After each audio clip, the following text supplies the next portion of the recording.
Morning everyone, welcome back to another Goddess Victory Nikke video, and it's time to take a look at Anise's kit. I will also go over Avistar's kit, and we'll do her at the end because Anise is way more exciting, right? Avistar's a free unit. She works like with Anise as like kind of a partner unit, kind of like how Chime did with Crown. Basically, the big upside to Avistar is that she's going to give you another maximum break if you're a new player. Otherwise, probably not really worth using. It's kind of weird. I'll talk about their re-enter burst 1 interaction towards the end. But let's take a look at Anise. Anise looks great. That animation is all kinds of sparkly, and probably no one's looking at the sparkles though. She is thick. Anyway, let's take a look at what her kit does. She has all these automatic firing stars when she is full burst. And I think she's going to go pretty crazy. So she's one of these units that has like a wall of text. We're going to have 3 slides. She is a Burst 1 defender with a rocket launcher, code Electric. Skill 1, Starfall. So she's basically going to have 2 different modes. It says activates at the start of the battle only if she is alive. Well, okay, sure. So the reason why they have to clarify that is because there have been some units that have like continuous effects, and they have to specify like, okay, only when she's actually alive is this going to keep happening. But burst gauge, fill speed up 6% continuously. So no matter what, all of your units are just going to fill 6% faster for your burst gauge.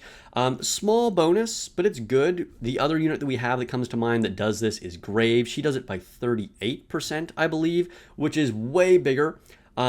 Granted, Anise is a rocket launcher, so she's just going to fill that a lot faster to begin with versus being an AR. But just wanted to point out that comparison. Going to be useful, honestly. That is good. And then activates at the start of the battle when full burst ends. So at the start of the battle or when full burst ends. Effects differ according to squad formation. So it's only going to happen one way or the other. If she is the only burst 1, if there are no other burst 1 allies, it says effect self cancels everyone's star, which is just the effect that makes her do something different if there are other burst 1s. So cancels everyone's star, and then effect self attack goes up 40%. This effect is continuous and cannot be removed. Okay, so she's always just going to have 40% more attack, which is good because if we're trying to do damage with her as a defender, she inherently has lower base attack. So 40% attack buff, and then affects all allies. Cooldown of burst skill 7.48 seconds. So big burst skill cooldown reduction. This, of course, automatically makes her good because any burst any CDR is good. So yeah, I see this as being the mode she's going to be used in most likely most of the time. Now, if there is another burst 1, cancels my own star, so that's just all the effects that we read before, and affects self, everyone's star, re-enter, burst, and change to stage 1. This effect is continuous and cannot be removed. So basically, if there's another burst 1, all this skill does is that she re-enters burst 1, okay? So we've seen other effects like this. Our first one was Winter Rupee who did this. So this is kind of a gimmicky move, if I'm going to be honest. Generally, these re-enter things don't tend to be super great. We did see an example of how this actually worked on the JP live stream. And it's just, I'm just saying, I think this is going to be the least used mode of her. So either she's going to re-enter burst stage 1 if there's another burst stage 1, or that won't happen and she's going to buff her own attack and give us cooldown reduction. So, I mean, you could pair her with another burst 1 that gives cooldown reduction, like pair her with leader or something like that. But then, I don't know, I don't really see that happening that often, to be honest. It also says activates when hitting the target with full charge, affects the target, deals 120% of final attack as additional damage. Okay, so great offensive skill here. Anytime you're hitting with full charge, he's just going to deal a bunch of full charge damage. Extra final attack damage is always good. Okay, so now let's see what her skill 2 does. Activates when entering full burst while in my own star status, so when you don't have other burst 1s. Attack goes up 35% of caster's attack for 10 seconds. So everybody gets a 35% attack buff. Pretty good, pretty good. It's not an enormous attack buff, but good. And then activates when performing full charge attack while in everyone's star status. So this is if there's another burst 1. Affects all allies, restores 1.26% of caster's final max HP. So she kind of turns into a healer. And then activates when entering full burst, affects self and allies with lower defense than self. Projectile explosion damage goes up 92% for 10 seconds. Okay, so no matter what, whether she's in this offensive mode or defensive mode, she is going to buff everybody 92% if they're doing explosion damage. So basically any kind of rocket launcher or other like special move that would do explosive damage. Obviously this is meant to buff Neon, who is also a rocket launcher. I will be doing a full video on her right after this, so make sure you subscribe, hit that sub button guys so you don't miss the Neon video. Also, if you could hype this video, that would be a huge help. Anyway, so this is of course going to buff Neon, but it's going to buff other explosive damage. I assume this would also help Cinderella, as well as what is her name? Winter Maiden. These are all rocket launchers. Like electric units are really leaning into the rocket launcher thing. So this should buff a lot of them. And she's probably easily going to have higher defense than most units. The thing is, I mean, maybe when you start pairing her with things like Cinderella, who is also a defender, you could potentially run into that problem. It just depends on your build.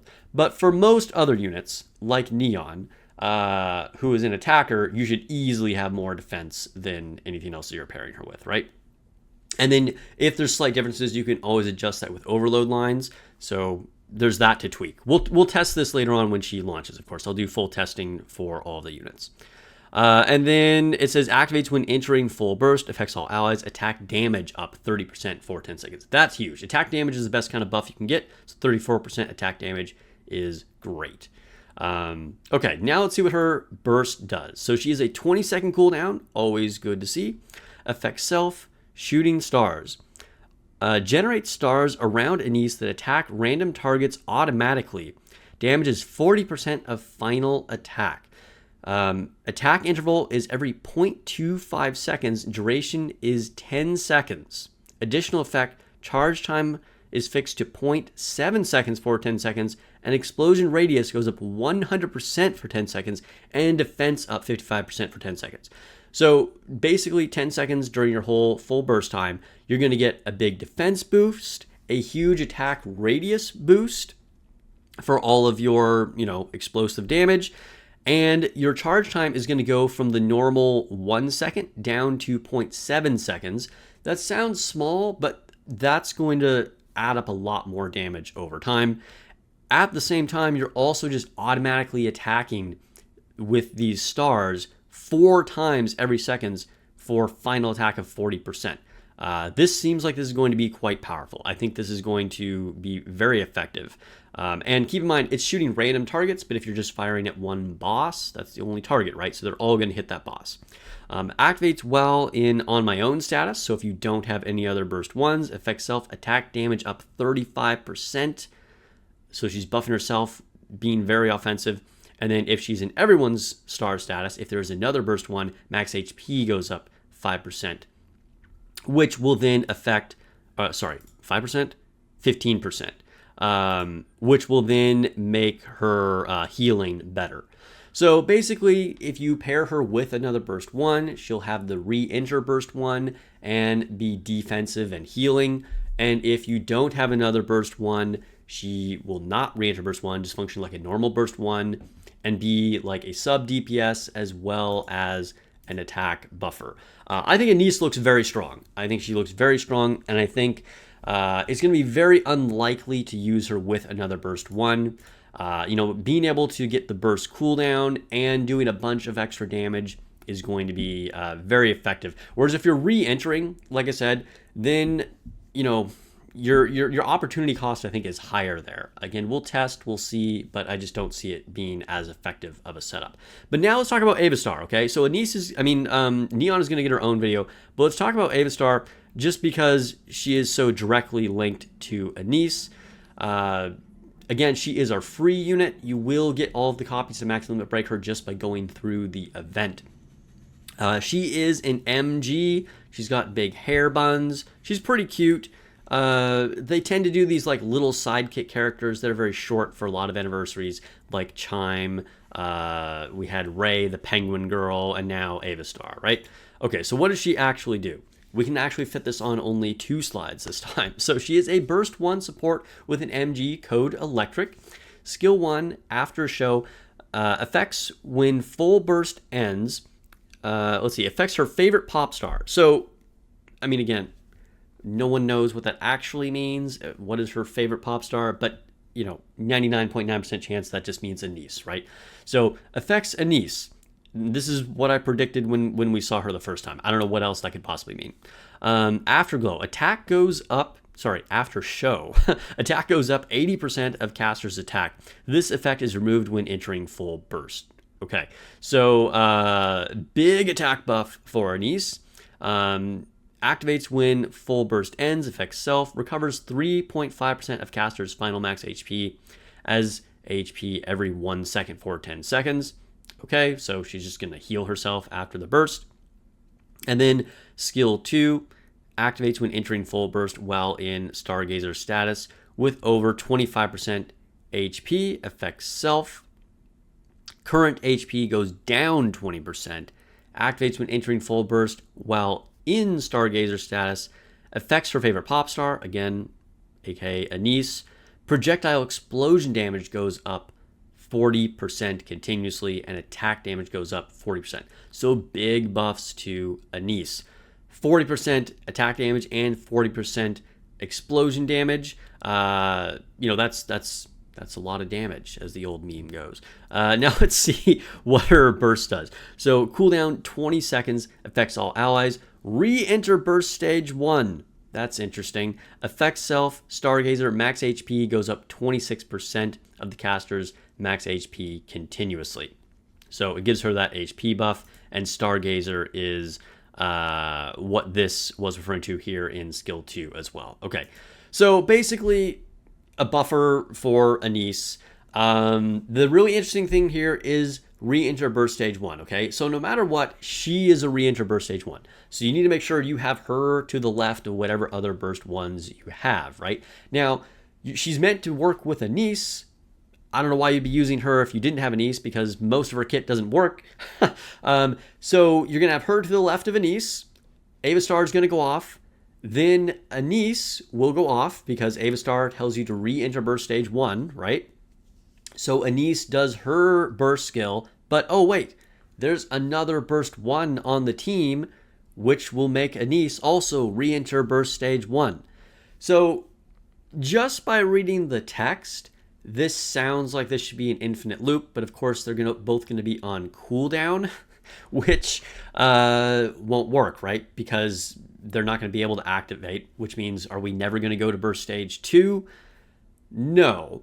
They make these really unclear, but basically re-enter things don't count as the burst stage, right? So if there was one that had a re-enter, like Anise, even though she's with a burst 1, she won't see Avistar as a burst 1 for re-entering because Avistar is a re-enter. It's a weird interaction, and this, for any new players, this has got to be really confusing reading these things. But they should not, Anise should not re-enter, even though just by reading the text strictly, it sounds like she should try and re-enter. Which, in theory, then you could have like a bunch of burst 1s lined up. You could go from like Avistar to Anise from left to right, right? And then have another burst 1 after Anise, who would go off. Like if you did Winter Rupee, who could re-enter, right? And then another burst 1. And you just go like burst 1, burst 1, burst 1, burst 1, and then end in burst 2, which would be insane. But that won't actually function that way. So I just wanted to clarify that. It's kind of strange. I don't know why they did that wording. But yeah, it is what it is. Anyway, let me know what you think of these units. I'm pretty hyped for them. I think that, Anise is obviously like the big draw here.